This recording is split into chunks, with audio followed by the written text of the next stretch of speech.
Hello guys, हम लोगों की 4 वीडियोस हो चुकी हैं। ये 5वीं वीडियो है ट्राइबल इश्यूज़ की। टोटल मिला के 6 या 7 वीडियोस होंगी, ठीक है, जिसमें हमारा ट्राइबल इश्यूज़ स्टेट पीसीएस के लिए कंप्लीट हो जाएगा, ठीक है। एकदम हॉलिस्टिक तो नहीं है, पर आपका काम हो जाएगा स्टेट लेवल पे, ठीक है। चलिए स्टार्ट करते हैं। अब जो नया टॉपिक हम एंटर करेंगे, डिस्प्लेसमेंट एंड रिहेबिलिटेशन। देखो, मैंने आपको क्या क्या पढ़ा दिया है। शिफ्टिंग कल्टीवेशन पढ़ा दिया है, ठीक है। उसके बाद मैंने तुम्हें यूथ डॉर्मेट्री समझाया, डिफॉरेस्टेशन वाला पोर्शन भी समझा दिया, ठीक है। उसके बाद जो लास्ट में मैंने आपको काफ़ी सारी चीज़ें बताई हैं, ठीक है। फिर हमने माइग्रेशन पे एंड किया था आके, फिर खड़गांव की केस स्टडी बताई थी आपको, ठीक है। उससे पहले भी काफ़ी जो ट्राइबल के जो मेजर इश्यूज़ हैं ना, वो सारे आपको क्लियर कर दिए थे कल्चर कॉन्टेक्स्ट से रिलेटेड, ठीक है। अब हम एंटर करेंगे डिस्प्लेसमेंट और रिहेबिलिटेशन ऑफ ट्राइबल्स में, ठीक है। इसमें जानने की कोशिश करेंगे कि इनसे रिलेटेड इश्यूज़ क्या हैं, और 2 केस स्टडी समझाएंगे जिसमें मैं आपको ये बताऊंगा कि जब गवर्नमेंट इन दो ट्राइबल्स को डिस्प्लेस करती है और करी थी, ठीक है, तो उनके क्या खामियां थी कि उनकी जो रिहेबिलिटेशन स्कीम्स थी वो फेल हो गई, ठीक है। बेसिकली इंडियन एंथ्रोपोलॉजी में एंथ्रोपोलॉजिस्ट ने ये दिखाया है कि अगर गवर्नमेंट हम लोगों की सुन लेती तो ये रिहेबिलिटेशन स्कीम फेल नहीं होती। मेजर तौर पे उन्होंने ये दिखाया है कि गवर्नमेंट की जो रीसेटलमेंट स्कीम्स होती हैं, जो हुई हैं अभी तक, उसमें मेजर तौर पे वो कल्चर को नेग्लेक्ट कर देती हैं ओरिजिनल इनहेबिटेंट्स के। अगर वो कल्चर्स को नेग्लेक्ट ना करें और जो रिहेबिलिटेशन या फिर रीसेटलमेंट की स्कीम्स हैं उसको कल्चर के अराउंड घुमाएं, तब वो ज़्यादा सक्सेसफुल होंगी, इर्रिस्पेक्टिव कि आप डायरेक्ट उनके डेवलपमेंट के लिए कुछ ऐसी चीज़ें कर दें जो उनके कल्चर के जस्ट विपरीत है, ठीक है। यहाँ मैं आपको 2 केस स्टडीज दूंगा डिस्प्लेसमेंट में। जो पहली केस स्टडी होगी वो होगी मालधारी ट्राइब्स की। याद है, मालधारी ट्राइबल्स वही हैं जो गुजरात वाले में थे, गिर फॉरेस्ट में रहते थे। तो जब ये गिर फॉरेस्ट, जब एशियाटिक लॉयंस के प्रोटेक्शन के लिए सरकार ने इन लोगों से क्या कहते हैं, इन लोगों की जगह खाली करवाई थी, ठीक है। क्योंकि गिर की संख्या, जो ये अपने एशियाटिक लॉयंस, इनकी संख्या करीब 523 के आसपास है, और इनकी गिरती हुई संख्या को देखते हुए सरकार ने स्टेप लिया था, ठीक है। तो मालधारी ट्राइब्स ऑफ गुजरात को इन्होंने सरकार ने रिहेबिलिटेट करवाया था, ठीक है। और एक और केस स्टडी बताऊंगा यानाडी ट्राइब की, जो आंध्र प्रदेश की है, ठीक है। आपको मालूम है इसरो का एक रॉकेट लॉन्च स्टेशन है, तो रॉकेट लॉन्च स्टेशन जो इन्होंने बनाया था वो भी एक जंगल वाला इलाका था, तो वहाँ पे भी जितने ट्राइबल्स थे उनको रिप्लेस कराया था, तो उनमें से यानाडी भी एक था। तो यानाडी की जो ये रिहेबिलिटेशन स्कीम थी टोटल फेलियर थी, ठीक है। इसको दिखाऊंगा, ठीक है। तो बस स्टार्ट करते हैं। सबसे पहले देखिए कि डिस्प्लेसमेंट क्या है, ठीक है। डेफिनेशन को सुनिए, ठीक है। डिस्प्लेसमेंट होता कैसा है, गवर्नमेंट का कोई स्कीम या फिर कोई प्रोग्राम आता है उस पर्टिकुलर लैंड के लिए, ठीक है, जहां पे ओरिजिनल इनहेबिटेंट्स रह रहे हैं, ठीक है। तो गवर्नमेंट उस प्रोजेक्ट के लिए, ठीक है, उनको रीसेटल कराती है, रिहेबिलिटेट कराती है। उसके अलग अलग वेज हैं, ठीक है। वो एडमिनिस्ट्रेशन डिसाइड करेगा लोकल लेवल पे, और स्टेट गवर्नमेंट या फिर सेंट्रल गवर्नमेंट डिसाइड करेगी कि क्या चीज देनी है उन्हें। लैंड देना है, कैश देना है, और चीजें देनी है, ठीक है। ये लैंड, कैश, थिंग्स, ये गाइड कर सकते हैं एंथ्रोपोलॉजिस्ट, ठीक है। क्योंकि इसी की एफिशिएंसी डिसाइड करेगी कि इसी की करेक्टनेस डिसाइड करेगी, इसकी करेक्टनेस डिसाइड करेगी कि जो ओरिजिनल इनहेबिटेंट हैं कि वो जो नए एरिया में डिस्प्लेस्ड होंगे वो कितना खुश रहेंगे, ठीक है। ऐसा तो बिल्कुल नहीं है कि बिल्कुल हार्ड एंड फास्ट नहीं है कि वो लोग वहीं रहना चाहिए, ठीक है, क्योंकि आपको भी मालूम है कि ये पॉसिबल नहीं है। धीरे धीरे करके चीजें जो हैं ग्रो कर रही हैं, ठीक है। एज अ नेशन इंडिया भी ग्रो कर रहा है, इंडिया की इकोनॉमी बढ़ रही है, ठीक है। तो ये सब इश्यूज तो आने ही हैं, सबको पता थे, ठीक है। पर इसको इस तरीके से आपको मैनेज करना होगा कि कम से कम लोगों को दिक्कतें आए, ठीक है। जो सोसाइटीज हैं उनके सोशल स्ट्रक्चर्स कम से कम टूटे, ठीक है। अगर टूटते भी हैं, ठीक है, तो उसमें सोशल एक्सेप्टेंस हो, ठीक है। इस तरह की चीजें हैं, ठीक है। और एंथ्रोपोलॉजिस्ट इसमें काफी ज्यादा काम कर सकता है, ठीक है। तो मैं स्टार्ट करता हूँ, सुनिए अब ध्यान से। देखो, displacement refers to forced migration. जो भी डिस्प्लेसमेंट होता है अपनी मर्जी से नहीं होता, फोर्सफुली होता है। अब फोर्स जो होता है कोई भी हो सकता है, ठीक है।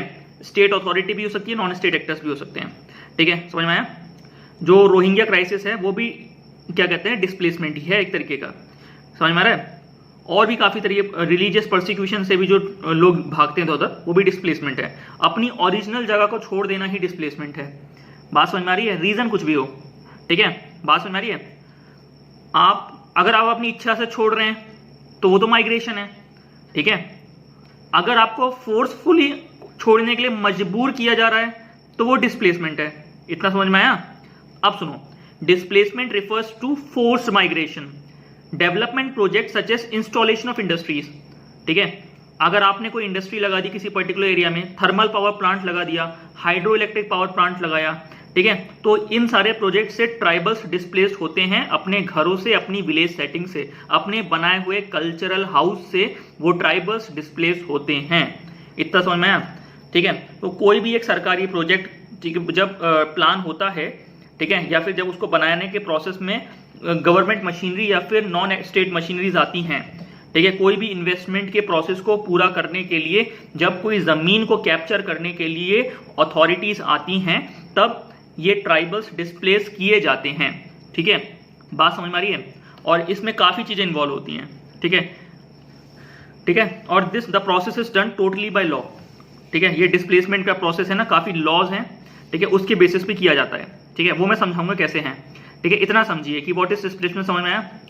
अपने ओरिजिनल प्लेस को छोड़ के दूसरी जगह जाना, ठीक है। और इस प्रोसेस में गवर्नमेंट फैसिलिटेट कर रही है, अगर गवर्नमेंट फोर्सफुली ये करवाएगी, मतलब फोर्सफुली नहीं, मतलब गवर्नमेंट इस प्रोजेक्ट की जस्टिफिकेशन में इसको करवा रही है, ठीक है। अपनी इच्छा से करेगा तो वो माइग्रेशन है, अगर फोर्सफुली माइग्रेट करेगा तो वो डिस्प्लेसमेंट है। इतना समझ में आया? चलो, ठीक है। क्या बोला मैंने? Development project such as installation of industries, thermal power plant, hydro power projects have displaced tribal from their homes and village settings. इतना कोई दिक्कत? ठीक है।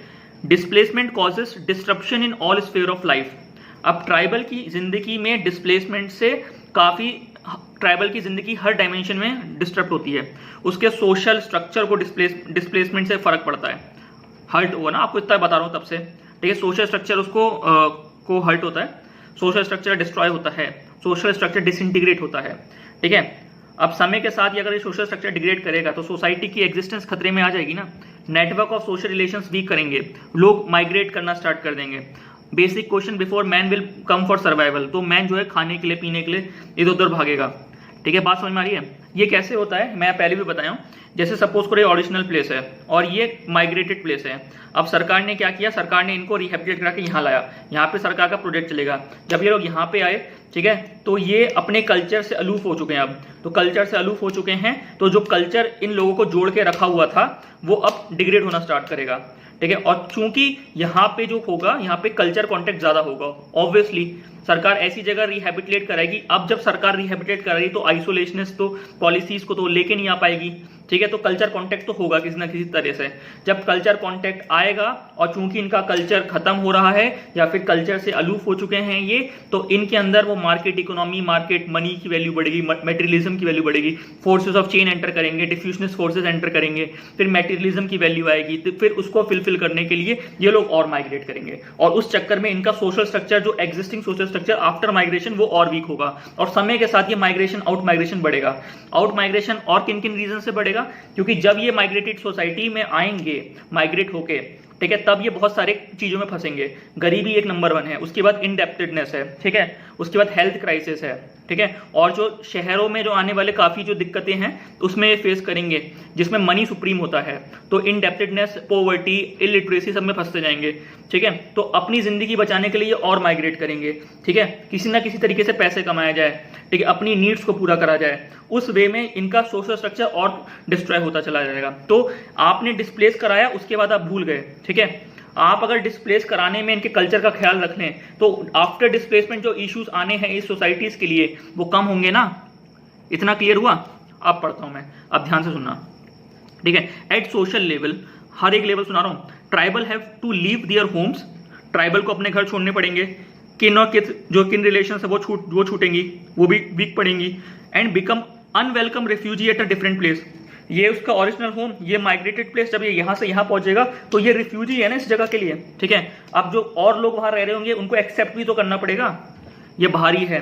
अब जैसे इंडिया में पाकिस्तान से खूब लोग आए तो उनको रिफ्यूजी बोला गया, ठीक है। आज भी लोग ये टर्म यूज करते हैं, तो पाकिस्तान से भाग के आया है, सिंधी लोग पाकिस्तान से भाग के आए हैं, इस तरह के टर्म्स इस्तेमाल होते हैं नहीं होते हैं, ठीक है।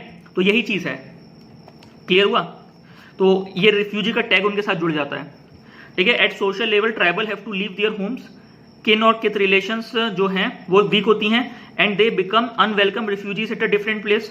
Their social status changes from owner of land and property, क्योंकि जब वो जंगल में रह रहे थे तो वो कई सालों से जमीन पे खेती कर रहे हैं, अपने जंगल में रह रहे हैं, they are the owners of the forest, custodian of the forest, ठीक है। आज क्या है, आज जो है ये केवल और केवल रिफ्यूजी हैं and they have to be dependent upon government के एड एंड डोल्स, जो गवर्नमेंट दे देगी उस पर डिपेंडेंट हो जाएंगे, ठीक है। तो ये पूरी तरीके से इनकी जिंदगी तबाह सी हो जाती है।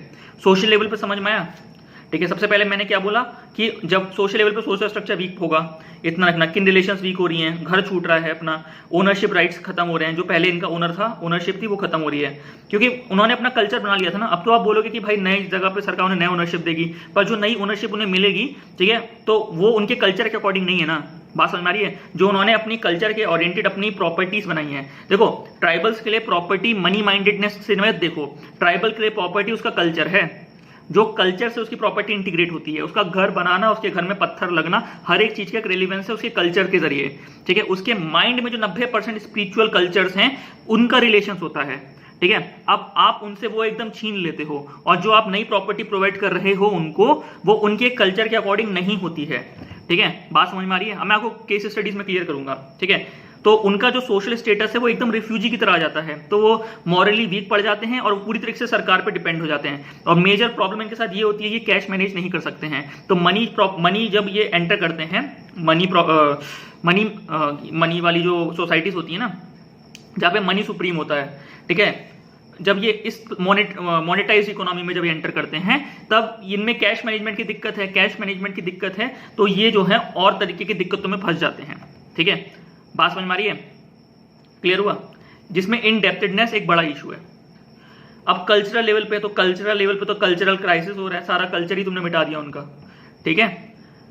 Tribal have to leave their place of worship, अपनी जहां वो पूजा करते हैं, हजारों सालों से पूजा करते आ रहे हैं, वो छोड़ दी है। एंसेस्ट्रल टूम, वहां पे उनके जो पूर्वज होते हैं उनकी कब्रें होती हैं, ठीक है। And above all cherished cultural heritage, जो अब तक पूरी कल्चर बनाए हैं उन्होंने, वो पूरा छोड़ना पड़ता है। Which have help them to lead a comfortable secured life over the years, ठीक है। इन्हीं कल्चर की वजह से तो वो अपनी कंफर्टेबल और सिक्योर्ड लाइफ जी रहे हैं जंगलों में, ठीक है। Because of living behind the ancestral spirit, अब ये मानते हैं कि जब हम यहां से यहां आ जाएंगे तो उनकी पूर्वज की आत्मा अभी भी वहां है, जहां पे अब एक इंडस्ट्री खड़ी हो गई है। तो भाई कितना बड़ा मॉरल हैजार्ड है उनके लिए, क्योंकि ट्राइबल्स जो हैं आज भी लाइफ आफ्टर डेथ पर बिलीव करते हैं। वो मानते हैं कि पूर्वज उनका मर जरूर जाए, ठीक है, पर वो उनके साथ हमेशा रहता है। This give them a psychological satisfaction for life, ठीक है। और ये बहुत बड़ी बात है, आज की सोसाइटी में ऐसा नहीं है, जो मॉडर्न सोसाइटीज हैं, पर ट्राइबल सोसाइटीज में ऐसा है। तो इनका जो साइकोलॉजिकल फ्रस्ट्रेशन है और मॉरल वीकनेस बहुत ज्यादा बढ़ जाता है। They suffer a lot of stress and strain, जिसकी वजह से काफी ज्यादा स्ट्रेस ये फील करते हैं और स्ट्रेन्ड हो जाते हैं। इतना क्लियर हुआ? तो मॉरल हैजार्ड हो रहा है पूरी तरीके से। अब इकोनॉमिक लेवल पे, अब देखो जब ये अपने ट्रेडिशनल सोसाइटी में रह रहे थे, तो अपनी ट्रेडिशनल स्किल्स के जरिए उन्होंने अपना एक इकोसिस्टम बनाया था, इकोनॉमिक सिस्टम बनाया था, ठीक है। अब उस इकोनॉमिक सिस्टम को ये पूरी तरह छोड़ना पड़ेगा, ये डिस्प्लेस कर रहे हैं। तो इनकी जो ट्रेडिशनल स्किल्स हैं, जिसमें वो इकोनॉमिक सिस्टम घूमता था उनके कल्चर के अकॉर्डिंग, वो अब पूरी तरीके से तहस नहस हो जाएगा। अब नए सिस्टम में आके या तो ये पानी पिलाने वाला आदि बनेगा, तो चाय पिलाएगा, या तो रिक्शा खींचेगा, बात समझ में आ रही है, या फिर किसी फैक्ट्री में जाके ये लेबर का काम करेगा, या फिर तुम्हारे घर बनाएगा। अब ये काम तो उसका नहीं है ना, ये काम तो वो नहीं कर रहा था। अब पहले उसने जो भी काम किया है उसके कल्चर के साथ इंटीग्रेटेड था, अब जो ये काम कर रहा है ये पैसे के लिए कर रहा है, ठीक है। अब इसी चक्कर को समझिए, ये भी इसका मॉरल हैजार्ड का एक कारण बनता है, ठीक है।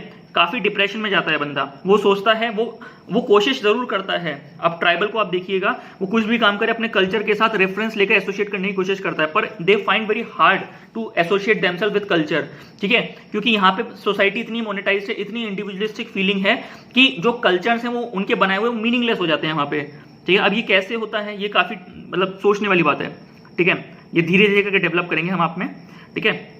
इतना क्लियर हुआ? तो अब मैं सुना रहा हूं, at economic level displacement causes loss of their traditional occupation and they have to become a refugee, उनको रिफ्यूजी बनना पड़ता है। अब बताओ बायोलॉजिकल लेवल पे क्या है। अब बायोलॉजिकल लेवल पे सोच, सबसे पहले मैंने आपको बताया था कि बैक्टीरिया वायरस वाला डालना, कि नए जगह जाएंगे, नए बैक्टीरिया नए वायरस बीमार पड़ेंगे भयानक तरीके से। और मैंने क्या बताया था आपको कि पहले उनकी डाइट में क्या होता था, जब वो जंगल में थे, ठीक है, वो चूहा खा लेते थे, ठीक है, प्रोटीन उनको भरपेट मिलता था, मांस मच्छी सब कुछ खाते थे, प्रोटीन मिलता था। विटामिन मिनरल्स कहाँ से मिलता था, जो माइनर फॉरेस्ट प्रोड्यूस वो लेके आते थे खाने के लिए। तो मिनरल्स मिल रहा है, प्रोटीन मिल रहा है, विटामिन मिल रहा है, तो डाइट में माल न्यूट्रिशन की दिक्कत होती नहीं थी। कार्बोहाइड्रेट्स खाते थे पर कम खाते थे, ठीक है। पर जैसे जैसे जंगल छीना, ठीक है, और चीजों पर रेस्ट्रिक्शन, फॉरेस्ट रेगुलेशन स्टार्ट हुआ, तब इनकी जो डाइट है वो कार्बोहाइड्रेट्स की तरफ बढ़ी, ठीक है। और अब जैसे कि ये शहरों में बसेंगे तो अब तो भाई इनके लिए ये सब खत्म है ना, इनके लिए प्रोटीन मिनरल्स और ये सब बहुत मुश्किल से, और ये सब मनी माइंडेडनेस से भी डील करना पड़ेगा। तो अब इनकी डाइट में मेजर तौर पे कार्बोहाइड्रेट्स हैं, तो एक तरह का एपिडर्मोलॉजी का ट्रांजिशन से फेस करेंगे। अब इनके अंदर नई तरह की बीमारियां एंटर करेंगी, जैसे डायबिटीज हो गया, हाइपरटेंशन हो गया, जो जंगलों में नहीं थी। बात समझ में आ रही है? जंगलों में किस तरह की बीमारियां थी? वायरल डिजीजेस थी। ठीक है, बात समझ में आ रहा है? तो ये सब चीजें हैं। क्लियर होगा? At biological level displacement lead to change in diet and food habit that lead to some sort of biological problem. So as a whole displacement is very frustrating at psychological level. इतना clear हुआ? अब rehabilitation की बात करता हूं। जब ये लोग डिस्प्लेस करते हैं तो सरकार जो है मेहनत करती है पूरा, सरकार की जो इच्छा शक्ति है उस पर शक नहीं करना चाहिए, सरकार पूरी मेहनत करती है। ठीक है, सरकार चाहती है इन लोगों को ज्यादा दिक्कत ना पड़े, सरकार चाहती है कि ग्राउंड लेवल का एडमिनिस्ट्रेशन पूरी मदद करे इन लोगों की, ताकि ये लोग आराम से डिस्प्लेस हो जाएं। ठीक है, गवर्नमेंट की इच्छा शक्ति पे आप शक मत करिए, पर बेसिक क्वेश्चन ये है कि एंथ्रोपोलॉजिस्ट बोलता है कि भाई एक आईने की जरूरत है। अगर आप ये रिहेबिलिटेशन रीसेटलमेंट की स्कीम्स लेके आ रहे हैं तो आप इनके नेचर मैन स्पिरिट कॉम्प्लेक्स की स्टडी किए बिना मत करिए। आपको कल्चर उठाना पड़ेगा हर एक सोसाइटी का। जब तक आप कल्चर्स को उठाएंगे नहीं और इस रिहेबिलिटेशन रीसेटलमेंट स्कीम के अराउंड उसको बुनेंगे नहीं, ठीक है, मतलब कल्चर के अराउंड आपको ये स्कीम बुननी पड़ेगी, कैसे डिस्प्लेस करेंगे, ठीक है, और कहाँ डिस्प्लेस करेंगे, मोड ऑफ इकोनॉमी क्या होगी, उनका कल्चर क्या था जिससे आपको इंटीग्रेट करना है, उनका स्पिरिचुअल कल्चर क्या है जिससे आपको इंटीग्रेट करना है। तो lot of research is needed. अब एंथ्रोपोलॉजिस्ट यही बोल रहा है कि भाई मेरी मदद लो, अगर इस तरह की मिजरी से आपको आगे जाके बचना है तो मेरी मदद लो, वरना तो आप करो यूनिवर्सलाइज, करो तंग लोगों को। बात समझ में आ रही है? अब देखो किस तरीके से लोग तंग हुए हैं और सरकार के रिहेबिलिटेशन प्लान पूरी तरह से फेल हुए हैं। अब सुनो ध्यान से, ठीक है, रिहेबिलिटेशन बता रहा हूं। 7 displaced tribal such as Maldhari, several कुछ displaced tribal such as Maldhari tribe of Gujarat, ठीक है, वो गिर वाली, who have been displaced from Gir forest sanctuary in order to protect Asiatic lion, बता चुका हूं। और सेकेंडली मैं बताऊंगा Yanadi tribe of Andhra Pradesh, who has been displaced for making space for setting up of space rocket station of ISRO का rocket station बनाने के लिए उसको डिस्प्लेस करा गया है। Resettlement scheme has been launched for the tribals, और ट्राइबल्स के लिए रीसेटलमेंट स्कीम्स को लॉन्च किया गया है। क्लियर हुआ? अब सुनो, मालधारी क्या है? मालधारी एक पेस्टोरल ट्राइब है गुजरात की, समझ में आ गया? ठीक है, मालधारी एक ट्राइब है जो गुजरात के गिर फॉरेस्ट में रह रही थी, और एशियाटिक लायन भी उसी टोपोग्राफी को शेयर कर रहे थे। क्योंकि एशियाटिक लायन की जो है पॉपुलेशन गिर रही थी तो सरकार को चिंता हुई, क्योंकि ये शेड्यूल 1 है वाइल्ड लाइफ प्रोटेक्शन एक्ट 1972 के अंदर। तो सरकार ने क्या किया, सारे ह्यूमन हैबिटेशंस को बाहर निकालो, जिसमें से मालधारी एक थी। मालधारी चूंकि एक पेस्टोरल ट्राइब थी, उसकी पूरी जिंदगी कैटल के अराउंड घूम रही है, तो उसके लिए कैटल जो है कल्चर है। ठीक है, अब सरकार उसका रीसेटल करवाएगी, रिहेबिलिटेट कराएगी, तो उसका जो कल्चर है कैटल के अराउंड कराना चाहिए, क्योंकि वो पेस्टोरल ट्राइब है। तो सरकार ने क्या किया, सरकार ने उसको खेती बाड़ी के लिए जमीन दे दी और उसको एग्रीकल्चर बनने के लिए मजबूर किया, जो पूरी तरह से टोटल फेलियर होगा। अब सुनो, मैं जो बोल रहा हूं उसको सुनना। Maldhari is a pastoral tribe of Gujarat who have sentimental attachment with their cattles, क्योंकि कैटल उसका कल्चर है। Their belief, custom, tradition, ritual, festival all revolve around cattle. जो मैंने आपको वो कराई थी नीलगिरी की ट्राइब्स जो करवाई थी, ठीक है, उसमें एक ट्राइब मैंने बताया था जिसमें एक पूरा बुफेलो कल्चर है, टोडा वाला, ठीक है, तो वहां से आप उसको गेन करिए। यहाँ पे वो कैटल है, सारा उनका जो कल्चर है वो कैटल के अराउंड घूम रहा है। ठीक है, बताया था ना वहां पे अगर लेडीज को पीरियड्स होते हैं तो उनको इम्प्योर माना जाता है, तो वो जो है उनका जो इलाका है जहाँ पे वो भैंसें पलती हैं वहां पे एंट्री अलाउड नहीं होती उनकी पीरियड्स के टाइम में। बात समझ में आ रही है? मेंसेस के टाइम में, तो ये इम्प्योरिटी है, तो वो उनका कल्चर बना हुआ है। ठीक है, अब उनका जो कल्चर है आपको उस कल्चर से लिंक करना था पूरा। ठीक है, अब यहाँ पे क्या है, यहाँ पे कैटल एक कल्चर है, तो आपको कैटल के कल्चर को उठा के ही रीसेटलमेंट और रिहेबिलिटेशन स्कीम को डिजाइन करना था। Their traditional economic skills is also related to cattle, जो उनकी ट्रेडिशनल इकोनॉमिक स्किल्स है वो भी कैटल से रिलेटेड है। But government launched a rehabilitation program for this tribal to make them agriculturalist. Government ने क्या किया, जो ये इनका इकोनॉमिक स्किल्स जो वो उनकी थी वो पूरी तरीके से उनको एग्रीकल्चरलिस्ट बना दिया। भाई उनकी जो इकोनॉमिक स्किल्स थी वो उनको कैटल मैनेजमेंट में थी, और कैटल उनके कल्चर के साथ एसोसिएटेड था, तो आपने उनको लैंड देके एग्रीकल्चरिस्ट बनाया।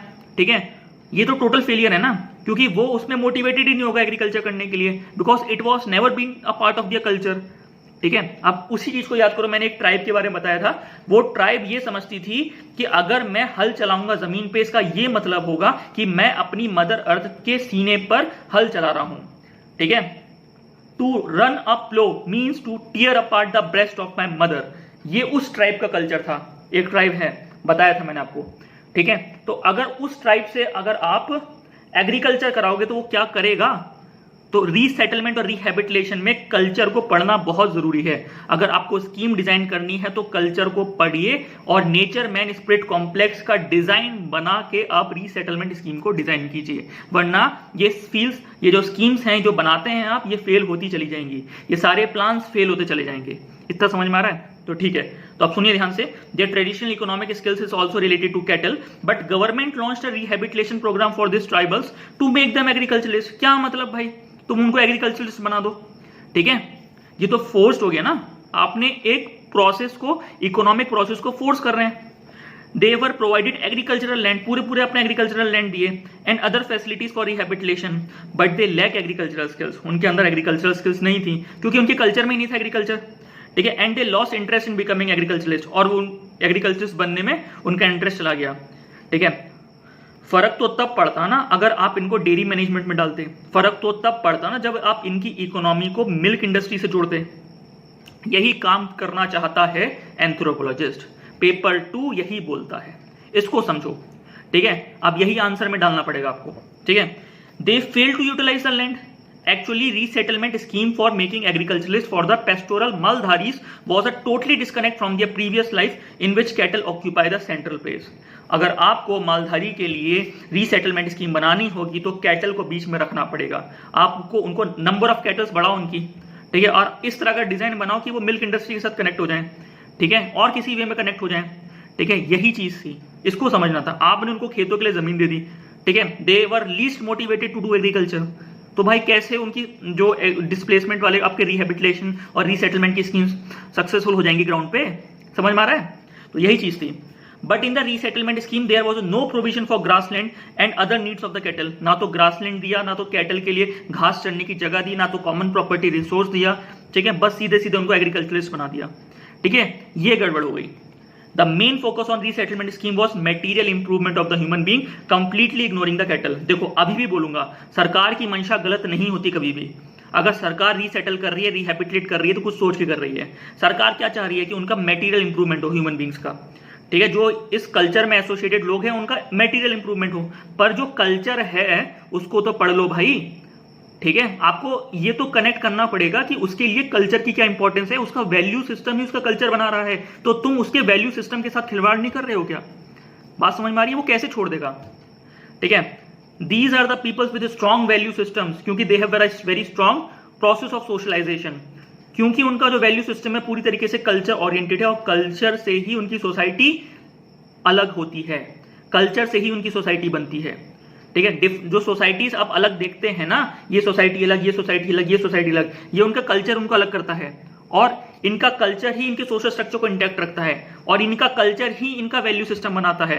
बात समझ रही है? और उस सोशलाइजेशन के प्रोसेस से, एनकल्चरेशन के प्रोसेस से, ठीक है, एक कॉमन पर्सनैलिटी बनती है, ग्रुप पर्सनैलिटी, ठीक है, जिसमें डिपिक्ट करता है कल्चर, ठीक है, और उसी पर्सनैलिटी में इंटीग्रेटेड होता है इनका इकोनॉमिक पॉलिटिकल सिस्टम, ठीक है। तो आप अगर डीप प्रोसेस में घुसेंगे, उनके कल्चर को साथ लेके चलेंगे, तो आप पूरा का पूरा स्ट्रक्चर लेके जाएंगे आगे को। बात समझ में आ रही है? इसीलिए कल्चर को ले जाना बहुत जरूरी होता है रीसेटलमेंट और रिहैबिलिटेशन स्कीम में, इसको जानिए। क्लियर हुआ? अब क्या था? 10 because of non consideration of cultural aspect centred around cattle resettlement scheme ultimately failed. Resettlement scheme ultimately fail हो जाती है, ठीक है। अब आप ना क्या करिए, रीसेटलमेंट और रिहैबिलिटेशन में खाका वाला चैप्टर पढ़ लीजिएगा, ठीक है। वैसे पीसीएस में लेवल पे मत पढ़िए, ठीक है, इतना काम हो जाएगा, ठीक है। लेकिन अगर आपको लगे कि आपको और कुछ जानना है तो ढूंढ लीजिए, मेरे हिसाब से काम हो गया पूरा, ठीक है। क्वेश्चन आएगा तो आपको दोनों ट्राइब के बारे में डालना है, मालधारी के बारे में, यानाडी के बारे में, नंबर नहीं कटेगा, क्योंकि यही मोटी मोटी ट्राइब्स हैं, ठीक है, जिनके बारे में पता होना चाहिए, ठीक है। यानाडी ट्राइब अगला है, आंध्र प्रदेश वाला। अब देखो ये कौन सा है, मैंने बताया ना कि इसरो को अपना स्पेस स्टेशन, रॉकेट का जो launching space station, rocket launching station बनाना था, सेटअप करना था, तो वो जंगल में था, ईस्ट कोस्ट पे, ठीक है, पता ही आपको। अब उसके चारों तरफ जो ट्राइबल से उनको भगाया गया, कैसे डिस्प्लेस करवा के, रीसेटलमेंट रिहैबिलिटेट करा के, उसमें से एक ट्राइबल यानाडी ट्राइब है। अब इसका रीसेटलमेंट फेल हुआ था, तो इसकी केस स्टडी पढ़नी जरूरी है, ठीक है। सक्सेस वाले में तो पढ़नी जरूरी नहीं है, ठीक है। देखो कहाँ सक्सेस होगी, सक्सेस वहां होगी, देखो कल्चर को तो ये अगर सपोज करो कि एक पर्टिकुलर एरिया है, इसको पूरी तरह से खाली करवाना है, इसमें 10 ट्राइबल्स हैं, ठीक है। अब इनमें से फेल कौन सी होने वाली है? जिस सोसाइटी का अपने कल्चर के प्रति डिवोशन बहुत ज्यादा स्ट्रांग होगा, जिस सोसाइटी का सोशल स्ट्रक्चर बहुत ज्यादा स्ट्रांग होगा, जो सोसाइटी आसानी से सोशल चेंज को लेने के लिए समर्थ नहीं है, किसी प्रकार का मॉडिफिकेशन वो अलाउ नहीं कर रही है, ठीक है, तब जाके आपका रीसेटलमेंट फेल हो सकता है अगर आपने कल्चर पे ध्यान नहीं दिया तो। बात समझ में आ रही है? अब सुनो, यनाडी ट्राइब आंध्र प्रदेश की है। A section of displaced Yanadi tribes have been resettled at different places such as Nellore. Nellore में उनको डिस्प्लेस करके सेटल कराया गया, चित्तूर में कराया गया, प्रकाशन डिस्ट्रिक्ट ऑफ आंध्र प्रदेश में कराया गया। Some big and small colonies were made for these hunting and gathering tribals. अब ये लोग, ये जो ट्राइबल्स थे ना, ये यनाडी वाले, ये हंटिंग और गैदरिंग ट्राइबल्स थे, ठीक है। ये हंटिंग करते थे, ठीक है, फूड गैदर करते थे कलेक्टिवली और कलेक्टिवली खाते थे, ठीक है, जंगल में जाके। अब समझो, अब आपने क्या किया, इनके हंटिंग और गैदरिंग वाले कल्चर को इग्नोर मार दिया, और जैसे आपने बची हुए 9 ट्राइबल्स को जमीन बांटी थी, इनको भी दे दी जमीन, इनको भी बोला तुम खेतीबाड़ी करो, और रीजन क्या था, हम तुम्हारा अपलिफ्टमेंट करना चाहते हैं। बात समझ में आ रही है? सुनो आप ध्यान से। Some big and small colonies were made for these hunting and gathering tribals, and land for cultivation was allotted to them. However, in a small size, छोटे छोटे साइज में लैंड दिया, but this resettlement scheme ultimately failed because it was a disconnect from their previous nomadic hunting life. अब इनकी जो जिंदगी थी, एक छोटे एरिया में घूम घूम के रहते थे ये, ठीक है। अब ये घूम घूम के रहना, नोमेडिज्म ही इनका कल्चर है, ठीक है। अब इस कल्चर को हिट करने के लिए एक स्पेसिफिक वे है, ठीक है। अब वो स्पेसिफिक वे क्या है, ठीक है, इस पे तो काम करना था एंथ्रोपोलॉजिस्ट की मदद लेके, आपने ये किया नहीं। बात सुन रही है? तो नोमैडिक हंटिंग लाइफ आपको डील करनी थी। आप क्या कर सकते थे, जितना मुझे लगता है, आप इनको एक ऐसी लोकेशन और देते, आप इनको मेन स्ट्रीम से ना जोड़ के आप इनको दूसरा फॉरेस्टेड एरिया देते, ठीक है। जैसे आंध्र प्रदेश में नॉर्दर्न आंध्र प्रदेश वाला इलाका है, ठीक है, जहां पूरी तरह से जंगल है, ठीक है, उनको आदि है घूमने का फॉरेस्ट में हंटिंग कर करके, ठीक है। बात समझ में आ रही है? और उसमें वो खुश हैं क्योंकि उन्होंने अपने सारे कल्चर्स उसी के अराउंड बुने हैं, ठीक है। अब hunting life, nomadic hunting life जो है ना, अब उस चीज में जितना भी कल्चर बनता है ना, वो सारा खो जाएगा, क्योंकि उनका साइकोलॉजिकल और मॉरल अट्रैक्शन है, ठीक है, अटैचमेंट है उन कल्चर्स के लेके, उन कल्चर्स के लिए, ठीक है। अगर एग्रीकल्चर उन्हें करना होता तो पहले भी कर सकते थे ना वो, जैसे और लोग कर रहे हैं, 9 ट्राइब्स और कर रहे थे, पर इन्होंने नहीं किया। अब आपने इनको जमीन दे दी, जैसे उनको भी दी, वो तो कर लेंगे पर ये नहीं कर पाएगा। बात समझ में आ रही है? क्योंकि उसके कल्चर्स जो हैं नोमैडिज्म में छिपे हुए हैं, ठीक है। चलो, apart from these displaced tribals, government have launch rehabilitation scheme for Male Pahariya के लिए भी है, बिरहोर के लिए भी है, चेंचू के लिए भी है, ओंगे के लिए भी है, जुआंग के लिए भी है, काफियों के लिए है, और हर साल 1 या 2 न्यूज होती है रीसेटलमेंट रिहेबिलिटेशन ऑफ ट्राइबल्स की, ठीक है। जब जब आप जो है डेवलपमेंट के नाम पर जंगलों में घुसेंगे, ट्राइबल्स को डिस्प्लेस कराना ही पड़ता है सरकारों को रिहेबिलिटेशन और रीसेटलमेंट के लिए, ठीक है। बात समझ आ रही है? आप एनवायरमेंट और इकोनॉमी की डिबेट में इतनी बुरी तरह से फंसे हुए हैं कि इस चीज को इग्नोर कर देते हैं, ठीक है। बात समझ में आ रही है? इसमें इंडियन एंथ्रोपोलॉजिस्ट जो बोलता है कि मैं मदद कर सकता हूं, ठीक है, तो लेनी चाहिए ना। क्लियर हुआ? Ethnographic mapping of cultures is needed before designing the resettlement and rehabilitation scheme for any probable displaced tribals. अगर किसी प्रोजेक्ट में आप हैं, ठीक है, आपके लिए अगर एनवायरमेंटल इंपैक्ट असेसमेंट जरूरी है तो सोशल इंपैक्ट असेसमेंट भी जरूरी है, और सोशल इंपैक्ट असेसमेंट में ही तो ये सब है, और उसको लीड करने के लिए एक स्पेसिफिक डिवीजन में एंथ्रोपोलॉजिस्ट का होना बहुत जरूरी है। इस चीज को समझिए और इसको रियलाइज किया, तब आप सक्सेस कर पाएंगे इन रीसेटलमेंट रिहेबिलिटेशन स्कीम का, क्योंकि in the growth story of India ये तो होना ही है, ठीक है। जंगलों से ट्राइबल्स को डिस्प्लेस करना ही पड़ेगा समय के साथ, पर ये समय के साथ कितनी आसानी से आप कर पाएंगे ये डिपेंड करेगा कल्चर्स पे। उन कल्चर्स को जितनी जल्दी आप मैप करके उनके इथनोग्राफ्स को इन स्कीम्स के साथ कंपैटिबल बना पाएंगे आप, तब जाके ये ग्राउंड पे सक्सेसफुल हो पाएंगे, और इस काम में आपकी मदद करेगा एंथ्रोपोलॉजिस्ट। यही बोल रहा है एंथ्रोपोलॉजिस्ट, इसको समझिए, ठीक है। चलिए, in the study of the effect of resettlement scheme of Male Pahariya Birhor, L P Vidyarthi found that non consideration of cultural factor were important reason for failure of resettlement scheme, और यही कारण थे जिससे रीसेटलमेंट स्कीम बड़ी से बड़ी फेल हो गई। क्लियर हो गया? तो यहां पे हमारा ये टॉपिक खत्म हुआ, डिस्प्लेसमेंट एंड रिहेबिलिटेशन। ओके।